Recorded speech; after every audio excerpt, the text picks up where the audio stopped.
Meu nome é Paulo Regulus Neves Freire, eu sou filho de Joaquim Temístocles Freire, nascido no Rio Grande do Norte, e de Edeltrudes Neves Freire, nascida no Recife, Pernambuco.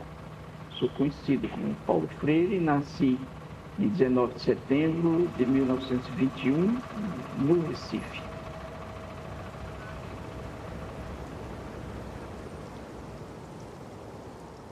Lá em Jaboatão, onde eu aprendi muita coisa, em primeiro lugar aprendi a ampliar o meu mundo, porque no Recife, meu mundo na Estrada do Encanamento, onde eu nasci, se adstringia ou se restringia ao quintal, mesmo grande, da casa.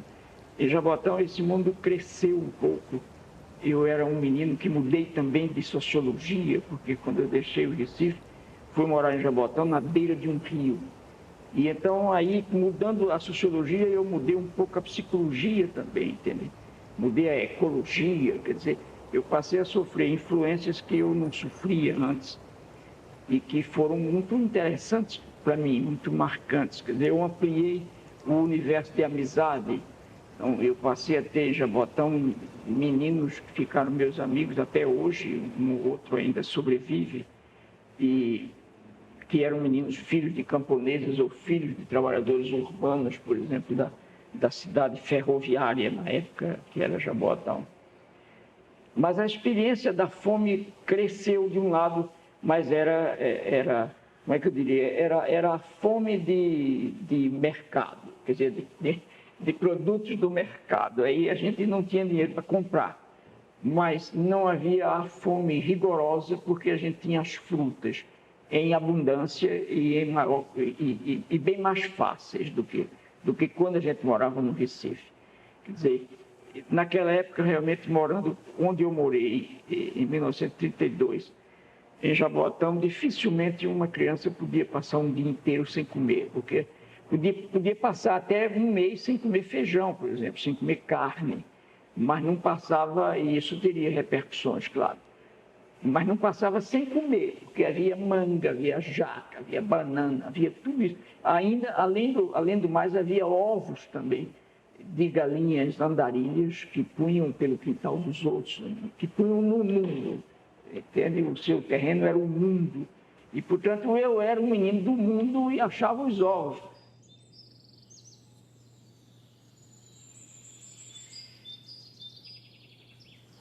Bom, isso aqui é a minha mãe. Aqui eles dois da África. O que é mais? Isso aqui foi... Tem no Recife, né, na universidade. E aqui, esse último foi do momento de sem terra, eu acho que foi que trouxe para cá. E aquele lá foi na secretaria, um concurso que tinha, eu acho. Ali é a mãe dele, minha avó. Em casa, a minha mãe e ele foi assim um marco de amorosidade, de democracia, de liberdade, mais de firmeza, de rigor. Meu pai, ele foi um visionário. Ele tinha consciência do que ele buscava, que não era para aquele tempo. E, de certa forma, ele tinha uma visão paciente na impaciência dele, no sentido de que isso aqui não é para agora, isso aqui a gente vai ter que ter muita paciência. E o cotidiano dele era muito encharcado da coerência dele, né? Então, eu me lembro que quando a gente estava no Chile, escrevendo o livro o Chile, já perdi as contas, foi no Chile ou foi em Genebra, a Pedagogia do Oprimido, em que ele se fechava na biblioteca e horas e horas e horas e horas, e saía de lá e falava do livro. A gente até entre nós dizia, paizinho, pelo amor de Deus, nós não aguentamos mais esse livro, para com essa conversa. Mas ele era uma inteireza, no sentido de que o que ele teorizava era a prática dele, né? E a prática dele era que dava energia à teoria dele. Então, esse mundo da educação foi um mundo muito forte e muito vigoroso, né? E de estudo. Então, quando eu tinha meus 7 para 8, por aí, numa brincadeira, num jogo de criança, eu me dei conta de que eu estava ensinando como era que fazia sorvete. A brincadeira era de sorvete, porque tinha um sorveteiro que era a nossa paixão na praia. E ele era aquele sorvete de casquinha, e ele fazia com a espátula esse movimento. E foi nessa brincadeira que, desse mundo encharcado de educação, que eu disse, é isso que eu vou fazer. Eu vou ensinar. Meu pai era diretor e proprietário de um colégio, Oswaldo Cruz, que não existe mais em Pernambuco. Em 1937, a mãe de Paulo, que tinha ficado viúva, muito empobrecidos, porque eles tinham saído da casa em Casa Forte e tinham se mudado para Jaboatão. E lá eles começaram a sofrer todas as penúrias possíveis. E eles se mudam exatamente porque perderam a casa hipotecada, que era em Casa Forte. Não tinha uma boa escola em Jaboatão e não havia escola secundária. Então, Paulo pede à mãe que vá para o Recife encontrar um colégio, que lhe desse bolsa de estudo. E Paulo, a mãe dele vai, no primeiro dia ela diz, olha, eu queria bolsa de estudos para meu filho, porque ele quer muito estudar. Meu pai disse, olha, se ele quer estudar, é a única condição que eu faço, é que ele seja estudioso. E assim Paulo começou em 1937 a estudar no segundo ano fundamental. Ele fez mais 4 anos fundamental e depois disso tinha que escolher entre pré-jurídico, engenharia e pré-medicina. Ele escolheu pré-jurídico porque todo mundo que queria estudar letras, ensinar, se dedicar mais ao espaço da educação, tinha que fazer necessariamente, se quisesse um nível superior, tinha que fazer o pré-jurídico. Paulo faz, entra na escola de Direito do Recife e, antes de terminar os estudos, ele já era professor de língua portuguesa do colégio do meu pai, porque naquele tempo bastava ter o que se dizia notório saber.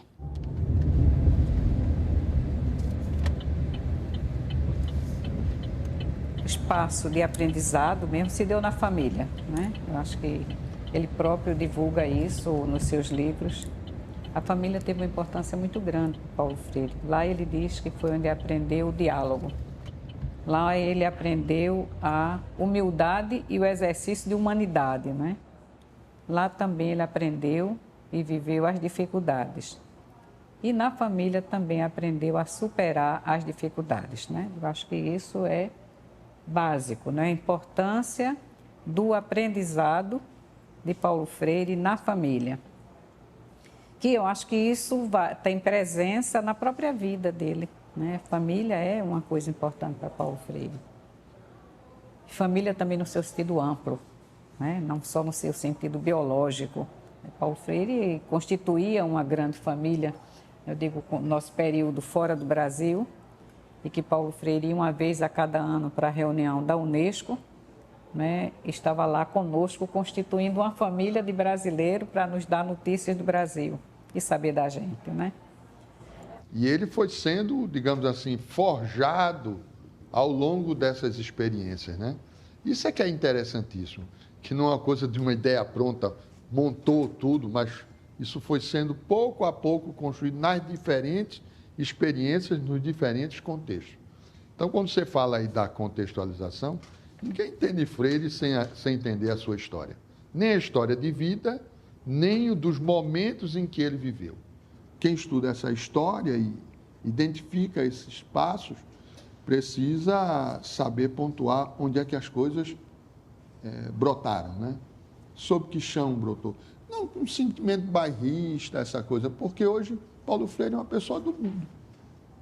Ele ganhou pernas próprias, mas ele nunca deixou de ter os pés recifenses, né? Ele adorava pão doce com caldo de cana, que é só quem é pernambucano sabe o que é isso. Acho que um outro lugar importante para Paulo Freire foi exatamente o Colégio Oswaldo Cruz, né, onde Paulo Freire deu continuidade aos seus estudos, e o mesmo lugar onde ele começa a exercer, eu diria, a função pedagógica, não da docência, né? Porque o primeiro exercício dele foi exatamente como que a gente chama de auxiliar disciplina, né? Apoio, e não como professor. E lá mesmo, em seguida, ele vai ser professor. Então, o Colégio Oswaldo Cruz tem uma importância grande, né? Onde Paulo Freire foi bolsista, e em seguida estudante e profissional naquela mesma casa. Então, são elementos importantes, né? E o outro, eu acho que é essa universidade, né? Tem o SESI, né, que ele diz que é uma instituição fundante, o tempo fundante dele, experiência do SESI, né? A experiência que ele teve no MCP e a experiência desta universidade. Quando ele diz, olha, eu não teria escrito a pedagogia do oprimido se eu também não tivesse passado por esses espaços, né? Então, são espaços importantes onde Paulo Freire esboçou, né? Esboçou no seu sentido de, não de esboço de escrito, mas esboço com a própria reflexão e a prática. Então, essas instituições possibilitaram a Paulo Freire pensar a educação, vivenciar a educação com crianças, com adultos, a educação como gestor, a educação como professor, e o Conselho Estadual, né, onde ele fez parte, foi um dos pioneiros do Conselho Estadual, que mal funcionou e o golpe já foi destituindo todo mundo, né? Então, acho que esses espaços têm uma importância enorme, né, Batista, quando a gente diz que o pensamento de Paulo Freire é um pensamento sem fronteira, pensamento contínuo e sem fronteira, porque a gente não consegue separar o pensamento do Paulo Freire em Recife, em Pernambuco, em Angicos, em Brasília, né? Então, esse pensamento ele vai sendo construído e vai sendo construído a partir da sua experiência familiar, a partir da sua experiência no Oswaldo Cruz, nesta universidade, né? A partir da construção do desenho, da criação do serviço de extensão, né, cultural, assim como a criação daquela revista, né, que está bem ali, Estudos Universitários, né? Da criação da própria rádio universitária. Então, Paulo Freire está muito vivo nas coisas que foram criadas nos anos 50, nos anos 60 nessa cidade.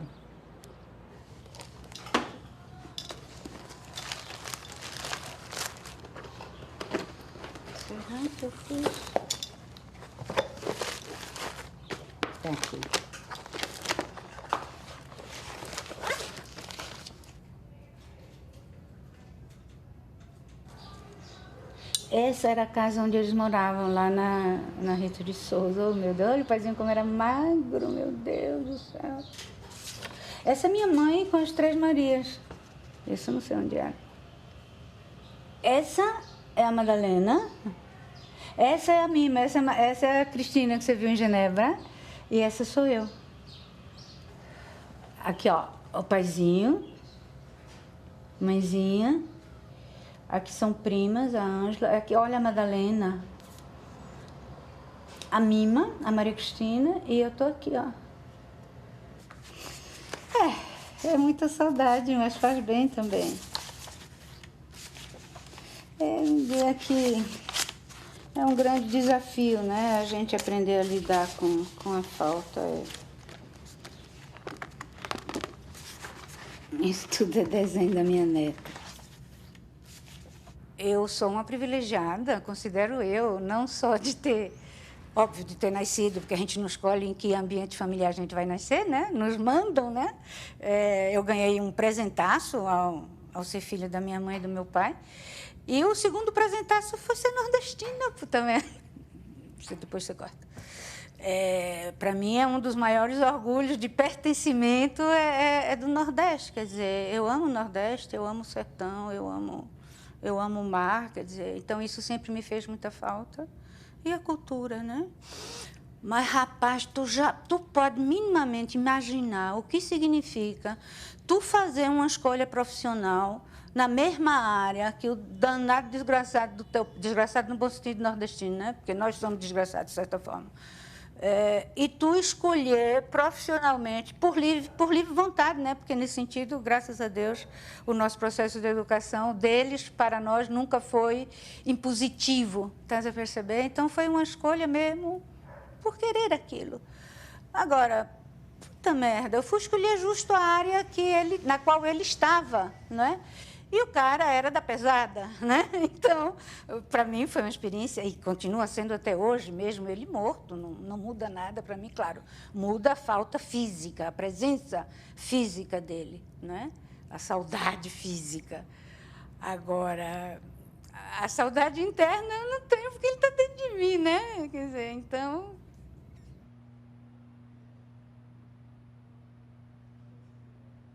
Era impressionante a quantidade de pessoas que queriam falar com ele, né? Todo dia ele recebia uma pessoa para discutir com ele as ideias dele, o trabalho dele, né? Ele era muito ocupado, realmente. Ele viajava praticamente todo mês, né? Ficava fora de casa praticamente 15 dias, ou então uma semana, e depois retornava para casa. Até que um dia eu e Joaquim, falamos com o nosso pai e dissemos, olha pai, assim não dá, a gente não está vendo você, a gente não está conversando com você. Você trabalha a semana inteira, à noite escreve esse livro e no fim de semana você se dedica novamente a esse livro, né? E aí meu pai ficou assim um pouco preocupado, né? Porque não sabia o que responder. Aí ele disse, tá certo, então todo sábado à tarde nós vamos passear pelas ruas de Santiago, né?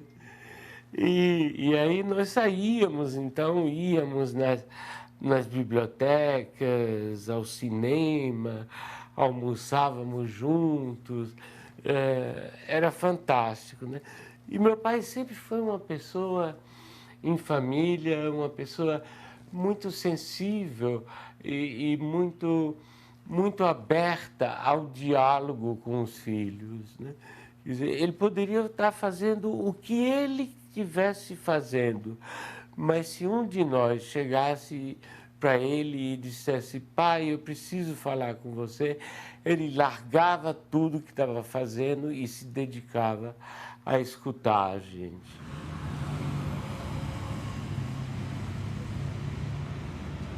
Mas para entender o que foi Paulo Freire, para que a gente não fique imaginando que um homem que cai do céu e que revela uma pedagogia como se fosse uma espécie de Moisés que desce do Monte Sinai com o Decálogo. Para que a gente não pense Paulo Freire, dessa forma, é preciso que a gente entenda que desde os anos 20 alguma coisa estava acontecendo nesse país e que teve um efeito decisivo, intelectualmente e culturalmente falando e depois politicamente falando, e que vai ter um efeito decisivo naquilo que Paulo Freire vai criar nos anos 50 e 60. Mas o que aconteceu antes? O que aconteceu antes é que nos anos 20 você teve um conjunto de intelectuais, a meu ver, capitaneados por Mário de Andrade, em São Paulo, e que permitiu que houvesse uma tentativa de redescoberta do Brasil, na qual obras como a de Gilberto Freire, de Caio Prado Júnior, do próprio Mário de Andrade, com Macunaíma, que é de 28, tivessem a possibilidade de pensar uma identidade nacional, pensar uma autenticidade cultural da nação a partir de bases populares. A nossa burguesia, e como qualquer burguesia, era cosmopolita demais. O que a burguesia pensa é em lucro, e lucro não tem pátria, não tem cor, não tem cheiro. Mas se a gente estiver procurando algo que possa identificar uma nação, teremos que procurá-la na cultura popular. E Mário de Andrade fez uma série de pesquisas etnográficas na Amazônia, aqui em Pernambuco, no Rio Grande do Norte, inclusive o encontro dele com o Câmara Cascudo, no Rio Grande do Norte, e que permitiu que emergisse nos anos 20 a possibilidade da gente ver na cultura popular um reservatório de autenticidade cultural que poderia indicar um caminho para a nossa brasilidade, tal como indicava o próprio Mário de Andrade. Gilberto Freire vem nessa esteira, Caio Prado Júnior também, Sérgio Buarque de Holanda também. E nos anos 50, era preciso que a gente resolvesse a seguinte questão. Nós dispomos agora de uma cultura popular rica, e o Nordeste é um manancial dessa cultura, mas o proprietário dessa cultura popular, o povo, detém uma consciência política pobre. Então, a gente tem um dilema entre cultura popular rica, cultura rica e consciência política pobre. Como construir um projeto nacional a partir do povo, portanto, um projeto nacional popular, se esse povo não detém ainda a consciência política necessária para que esse projeto possa dar certo?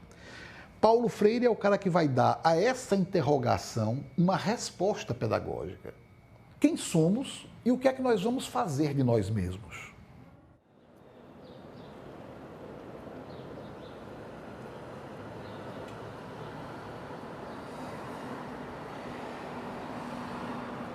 Ele é um autor que revisita sua biografia continuamente.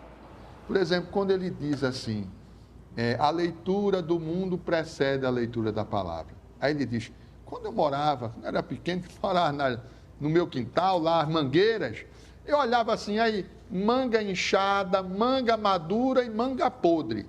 Eram as cores que me diziam a situação da manga. Ou seja, ele aprendeu a ler a manga que se come é a manga madura, nem inchada nem podre. Então, essa capacidade da gente selecionar, de discernir, de decidir, é a leitura do mundo, antes de aprender as letras. Não é? Até o pessoal diz, então ele está desqualificando as letras. Não, porque quem leu só essa frase, esses leitores de Paulo Freire de frase, está cheio assim no mundo, que fica repetindo os clichês, sabe? Não vê que depois ele, na continuação desse texto, que é um texto de 83, ele diz, mas com a leitura da palavra, a gente amplia a leitura do mundo.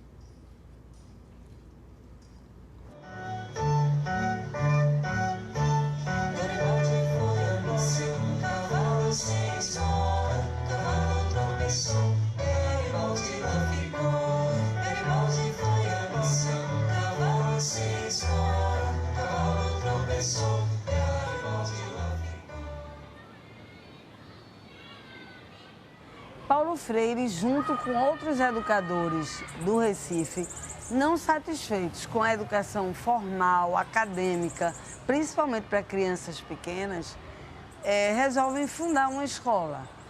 Ele agrega pessoas que admitem que a educação de crianças tem que passar por uma ludicidade, por menos tarefa, por menos academicismo, se é que a gente pode dizer assim. Muita arte, muita brincadeira, muita leveza. muita alegria de viver. E aí nasce o Instituto Capibaribe em 1955 e ele concretamente ficou pouco tempo aqui, mas ele veio tão bem convencido e convincente da ideia dele que logo arregimentou quem topasse tocar a ideia. E a escola está com 63 anos, né? A motivação pelo trabalho, quer dizer, não é uma disciplina imposta, é uma disciplina conquistada. É quase que um jogo de sedução pela verdade, não é uma enrolada, é mostrar ao menino que não dá certo fazer daquele jeito, mas que ele tem o direito de experimentar, fazer do outro jeito para chegar à conclusão de que não deu certo. Aí então a não violência na escola, os princípios básicos seriam esses: a firmeza sem violência, a liberdade com responsabilidade e a motivação pelo trabalho. Acho que eu não estou esquecendo nenhuma, não. E o lema, que é amar para compreender, compreender para educar, que alguns disseram que coisa mais bonitinha, fica parecendo uma coisa romântica, mas vai viver na prática, é de uma educadora inglesa, que nem era religiosa católica, porque Paulo Freire e Dona Raquel iam numa linha católica, embora eles não doutrinassem na escola. Eles davam o direito de todos os credos, mas eles tinham um princípio cristão, todos dois, na prática de vida pessoal e no que eles traziam para a escola, a solidariedade, a fraternidade e aí vai.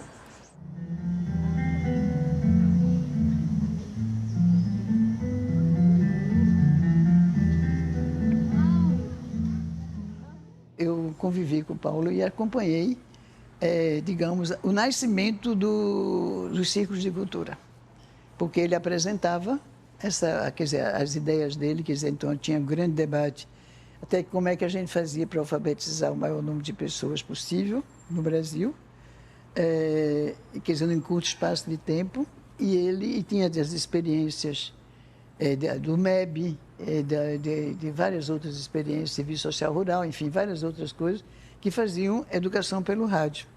Mas ele tinha feito uma crítica muito forte à cartilha, e a cartilha era, quer dizer, justamente a cartilha que ele achava que ela era o mesmo tipo de cartilha que era usada para criança, que não era possível que isso acontecesse.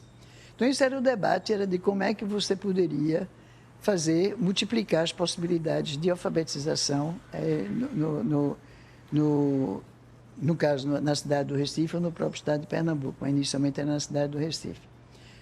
Mas esse debate foi um debate depois que ficou muito forte e criou oposições muito grandes, porque então a grande questão é que o rádio ele precisaria de uma cartilha e poderia ser disseminado, multiplicado de forma mais rápida, tanto que o MCP optou pela cartilha e com isso Paulo saiu do MCP. Tá?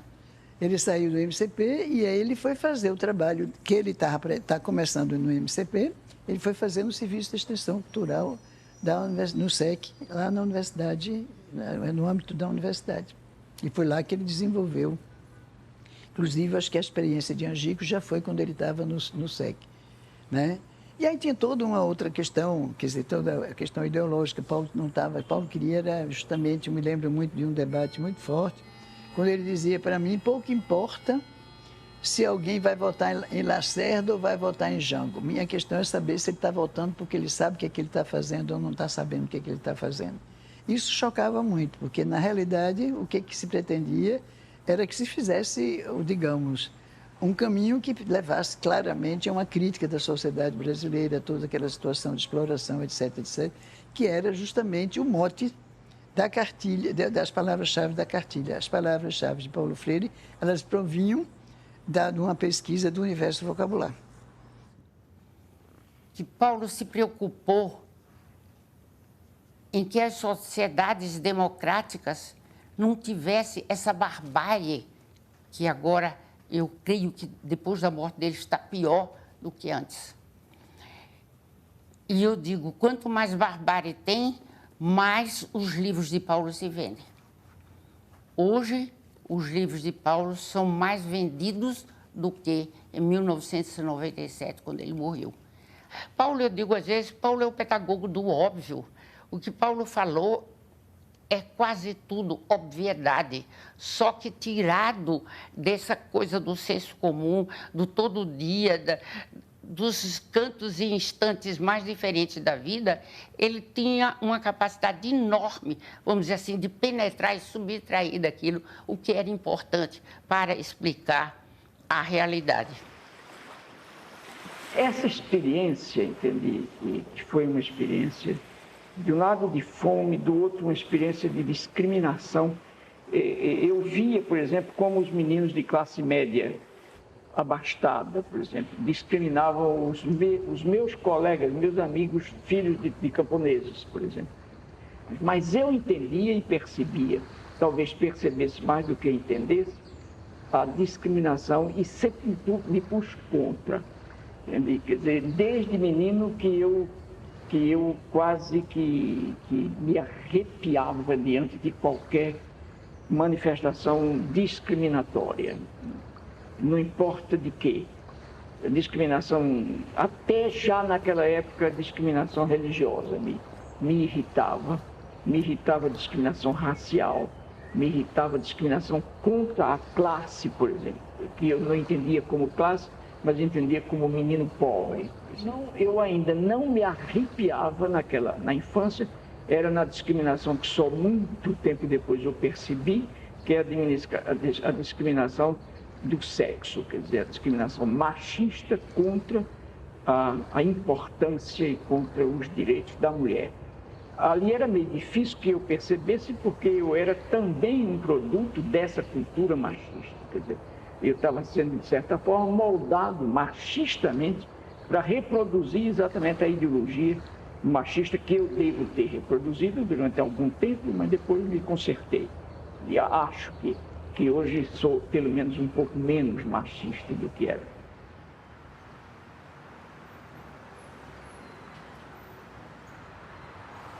O representante da diplomacia francesa no Segundo Império, Arthur de Gobineau, tinha escrito um livro que teve uma grande repercussão entre os nossos intelectuais, no finalzinho do Império e no começo da República, chamado Estudo sobre a Desigualdade das Raças, em que ele defendia a tese chamada de tese racialista, em que a cada raça correspondia não somente características físicas, mas também características psicológicas, emocionais e, pasmem, cognitivas, o que significava que os negros não eram capazes de compreender certas abstrações da matemática ou da filosofia que os brancos eram.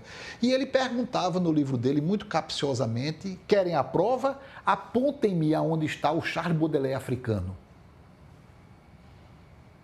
Isso teve uma marca profunda na nossa tradição cultural, ao ponto de que as nossas elites imaginavam que, se uma escola republicana é aquela que deve oferecer às pessoas o universalismo da ciência, a capacidade de sair do factual para o abstracional, e se os negros não são capazes de fazer esse percurso do concreto para a abstração, ou seja, de pensar universal, por que oferecer escola republicana para eles?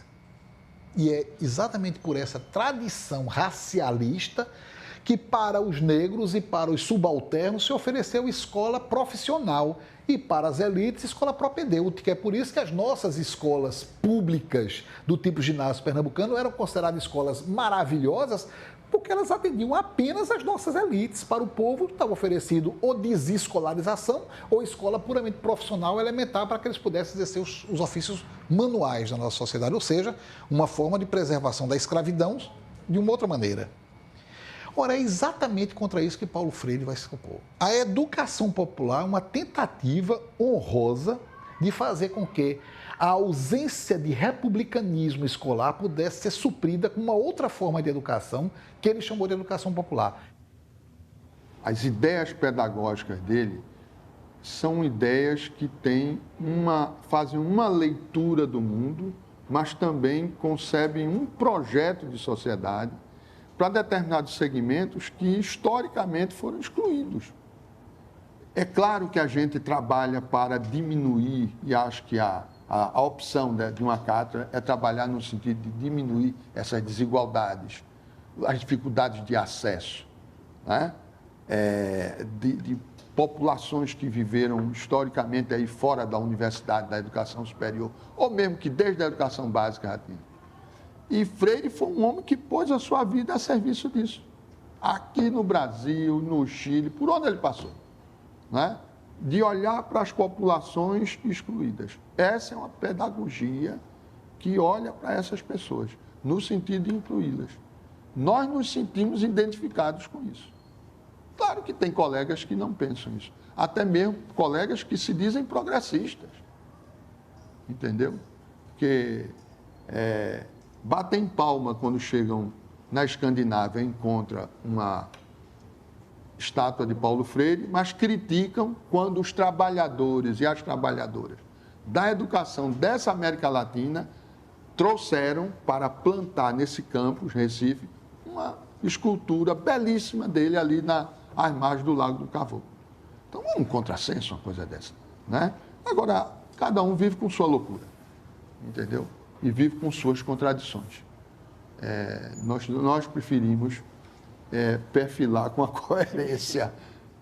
É dessa coerência que eu acho que a gente se nutre. Aliás, de coerência Paulo Freire entende. E deu para a gente muitas lições ao longo de toda a sua vida, né? Por isso que sofreu tanto, né? Sofreu o gosto amargo do exílio, a prisão, a censura, né? Nem a morte da mãe dele ele pôde assistir, porque sequer um passaporte ele tinha para retornar, para ver a mãe dele ser sepultada, né?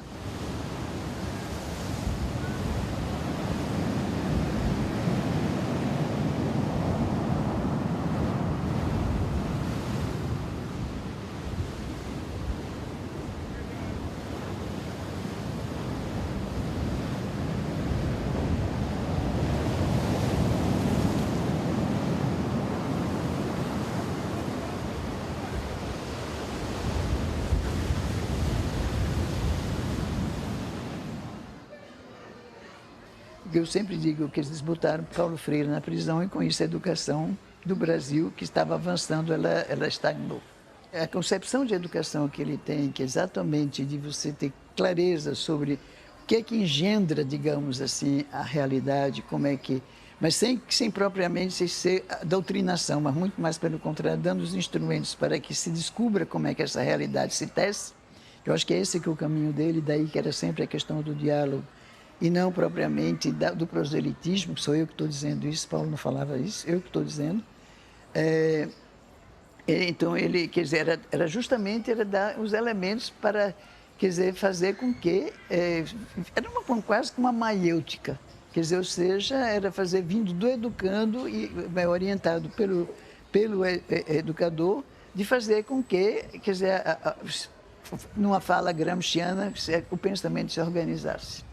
Tá certo? Então, era muito mais, eu acho que essa era a perspectiva, pelo menos a minha interpretação do Paulo Freire, coisa que eu, inclusive, acredito até hoje. Eu acho que esse que é o papel da educação, fundamentalmente, é fazer com que se pense de forma organizada, que se possa ter elementos para entender o mundo que nos cerca e nele intervir de maneira minimamente racional. A Compressão era uma delícia de gente, era uma delícia de uma amorosidade incrível, muito carinhoso com todo mundo, muito aberto, muito... Eu me lembro que eu, por exemplo, eu fui a Geneve uma vez, aliás, fui até com ele, foi a vez que ele foi para ver a neve. Eu peguei o carro dele e a gente foi, Elza, ele e eu, a gente foi para um hotel e ele foi ler o esboço, que é o que eu já estava escrevendo. Ele disse, você está muito pouco assertiva. Você só está dizendo, pareceria, poderia ser. Afirma-se o que... Você está com todos os elementos de demonstração e você não afirma. Nunca me esqueço, a gente sentado, ele deitado lá no sofá, eu sentada no chão e Elza sentada numa cadeira aqui e ele me dizia, você está muito pouco assertiva, faça o favor de continuar, fechar o seu argumento de uma maneira e não ficar quase como pedindo desculpa porque você descobriu certas coisas. Então, eu acho que era essa a marca de Paulo, era justamente de incentivar que todo mundo, quer dizer, pudesse pensar por si próprio e fazer com que esses elementos pudessem ser postos à disposição. Então, de vez em quando eu tinha muitas desavenças com ele. Ele fala de uma experiência que ele teve uma vez no Chile. Quando ele foi para o Chile, pouco depois do golpe, quando ele foi solto, ele foi para o Chile, em que ele diz uma experiência que ele fala que um professor da universidade que estava acompanhando ele e mostrando a universidade, ele colocou o braço por cima por cima do ombro do professor, como a gente faz quando está andando com um amigo na rua, e ele percebeu que esse professor ficou muito incomodado, o professor chileno ficou muito incomodado, como se aquele gesto fosse um gesto efeminado e que não devesse ser exposto publicamente, e ele percebeu isso, e ele se perguntou, e ele diz isso numa entrevista, ele se perguntou, Paulo Freire, o que é que há na cultura dele que impede que um gesto amigável e desinteressado, sem nenhuma conotação sexual, possa ser interpretado dessa forma. O que há na cultura dele? Alguns anos depois, ele estava fazendo uma visita à Guiné-Bissau e foi fazer uma escola, uma universidade, e a pessoa que estava apresentando a ele pegou na mão dele como se pega nas mãos de namorados, que era um gesto comum dentro da cultura da Guiné-Bissau. E ele ficou profundamente incomodado com o fato de que o rapaz tivesse entrelaçado, o professor da universidade tivesse entrelaçado as mãos e tentando soltar as mãos, mas ao mesmo tempo depois se perguntando antropologicamente o que é que há na minha cultura que me impede de ver um gesto de afetividade humana, interpretá-lo dessa forma. Eu acho que Paulo Freire era o cara que era capaz de, entre outras coisas, examinar a sua própria cultura. Ele não era só um pedagogo, de examinar a sua própria cultura a partir dos olhares dos outros. O meu pai, então, publicou A Pedagogia do Oprimido, e aí, então, viajamos para Genebra, né, em 1970. Né? Chegamos em Genebra, e lá meu pai, então, teve essa oportunidade de trabalhar no Conselho Ecumênico, e era o único católico no meio de protestantes, né? E era impressionante a quantidade de pessoas que queriam falar com ele, né? Todo dia ele recebia uma pessoa para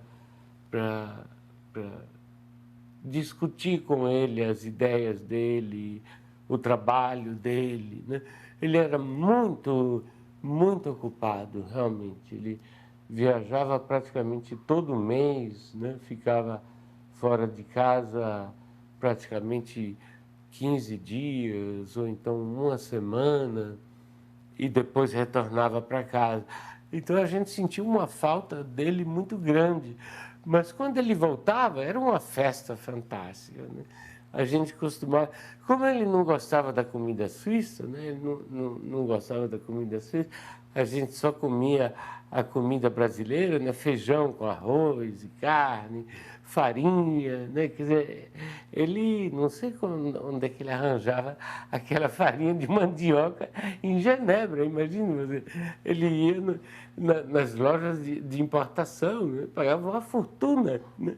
Mas tinha que ter, né? Então ele dizia, não, Elsa, você tem que cozinhar uma comida brasileira. Quer dizer, meu pai insistia muito nessa recificidade, né? Recifensidade, né? Digamos assim, né? Nessa tentativa de resgatar a sua brasilianidade, né? a sua origem, né? Então ele dizia, olha, ninguém fala francês aqui em casa, ninguém, né? Em todos os países que nós passamos, nós sempre mantivemos o português, né? Em casa, falando, né? E aí, quando ele viajava, a gente comia comida suíça, fazia fondue, fazia raclette, e aí ele voltava e a gente comia a comida brasileira. E foi aí, então, a minha mãe era de uma força brutal, nunca vi uma mulher tão forte e tão valente para enfrentar a realidade, os problemas. Então, ela reuniu todos os filhos, alugou uma casa em Rio Doce. Em Rio Doce é uma praia no Recife que fica muito perto de Olinda, tá percebendo? Para a gente poder estar mais próxima do pai, né? Fomos para Rio Doce, a gente ia para a escola de ônibus de lá, de Rio Doce para o centro Recife. E eu me lembro que tinha finais de semana que a mãezinha fazia feijoada. E a gente não tinha carro, ela não dirigia. Meus pais nunca dirigiram, barato isso. É outra geração. E eu ia com a mãezinha, eu carregava os panelão de feijão no colo, no ônibus, para a gente levar para a prisão em Olinda, para o pai. E os amigos dele, estavam o Clodomiro de Moraes. Tinha uma patota grande, né? E para mim, assim, eu com 14 anos, puta merda, né? Quer dizer, era um impacto, né? Muito grande ver seu pai atrás das grades, mesmo sabendo que não era, né? Sei lá, o dia de hoje um bandido, uma coisa assim, mas estava preso, porra. Não é? Que humilhação, porra. Não é? O meu pai, quer dizer... Né? Então, foram experiências que me marcaram corporeamente muito forte. Eu e mãezinha íamos nós duas, um cheiro de feijão arretado, aquilo quente no meu colo, mas valia a pena, né? E eu vi o paizinho na prisão. Quando uma menina, a moça, começa a namorar, essas coisas, então tem o que se chama no Recife, nem sei se isso continua existindo hoje, a aliança de compromisso, né? Que era uma coisa linda, quer dizer, era uma aliança que você recebe antes do noivado, tá a perceber? Era o início do processo de noivado. E eu me lembro, eu com 14 anos, imagino, nesse sentido relacional, eu era precoce, indo com mãezinha na prisão, pedindo autorização do paizinho para eu poder ter, né, a aliança de compromisso. São duas coisas que me marcaram até o dia de hoje, muito, muito forte, né? Muito forte. Nesse dia, um jipe daquele que era aberto e tudo, rondando a casa, várias vezes passando. E eu disse, paizinho, esse negócio aí não tá legal, esse jipe tem alguma coisa. E aí chegou uma hora que parou e veio até nós, veio ele, até ele e disse, não, o senhor vai preso, o senhor vai para o quartel, não sei o quê. Aí meu pai, na maior ingenuidade, disse, não, tá bem, tá. Aí encontrei com ele, disse, paizinho, você tem que levar alguma coisa, você vai ficar preso. Não, minha filha, é só para me apresentar. Eu disse, leve escova de dente, pelo menos. E aí, pronto, minha mãe não estava em casa, isso foi terrível para ela depois. E aí começou, né? Aí foi um sofrimento. Eu não sei se o sofrimento maior foi esse período entre a prisão dele e depois se exilar na Embaixada da Bolívia no Rio de Janeiro, ou se foi após a ida dele a gente ir para o exílio. Na verdade, tudo isso começou nesse momento, né? Mas foi muito duro. O exílio foi terrível. Para mim, pelo menos, eu era a mais velha, sou a mais velha, mas, enfim, numa idade de muito engajamento, 17, 18 anos, e aqueles tempos era de muita participação da juventude, né? Então, foi muito doloroso. Mas o que a gente tinha dentro de casa era o Brasil. Porque minha mãe fazia muita comida, meu pai dependia da comida, ela arrumava feijão, sei lá onde, e fazia com farinha, e mandava buscar, e doce de goiaba.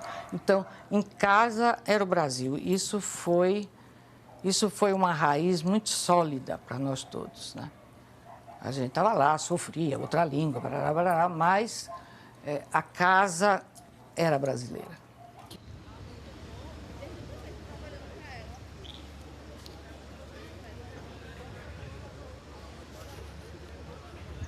Então, eu quero saber, quando você me diz, Paulo, eu também sonho, eu quero saber com que e a favor de quem você sonha.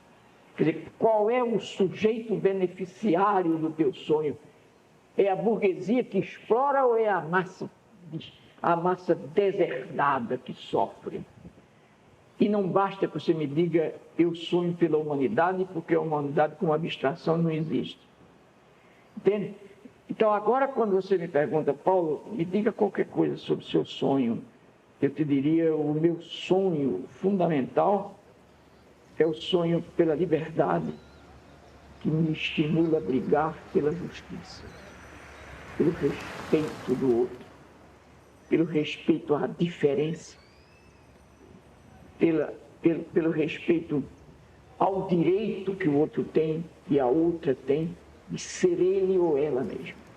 Quer dizer, o meu sonho é que nós inventemos uma sociedade menos feia do que a nossa de hoje, menos injusta, mas que tenha mais vergonha.